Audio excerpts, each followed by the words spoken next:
Alors, je m'appelle Karina Amer-Paul-Piètre, j'ai 25 ans. Je suis en deuxième année de doctorat au sein de l'unité mixte de recherche Sciences pour l'environnement à l'Université de Corse. Et donc, j'ai intégré le projet Feux. Donc, on travaille sur la problématique des feux de forêt. Mes directeurs de thèse, c'est M. Santoni Paul-Antoine et Mme Virginie Thier-Felicelli.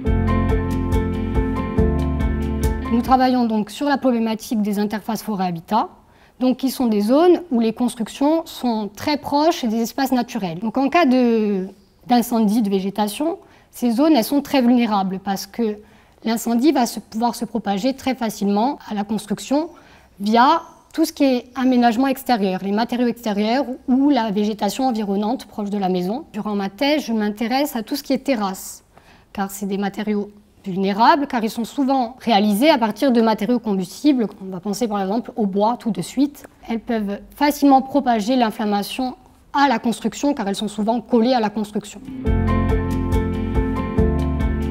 J'ai étudié donc la réaction au feu de deux types de terrasses, une en bois, une en plastique, face au rayonnement et face à l'attaque de brandons. Donc on a commencé à l'échelle laboratoire. Nous avons utilisé des échantillons de dalles que nous avons soumis à un appareil qui s'appelle un cône calorimètre.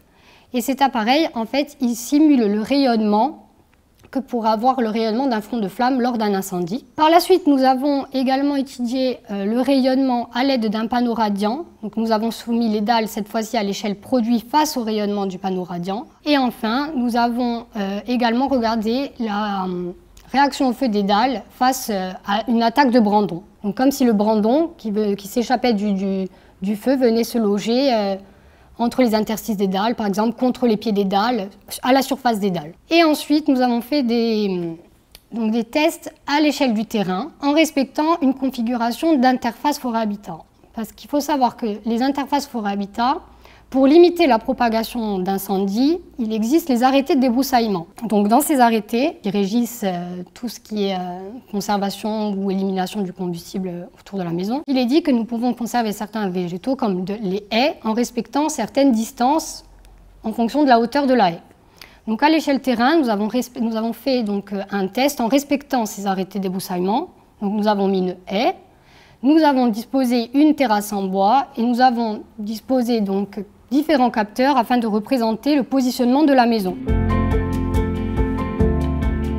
Le but, c'est vraiment de regarder, en respectant vraiment un aménagement d'interface, si en respectant les arrêtés, la maison est protégée ou non, parce qu'il n'y a pas de preuves scientifiques. Ils ont été faits à dire d'experts. Le but ultime est de fournir un outil de préconisation et de protection des constructions face aux incendies de végétation.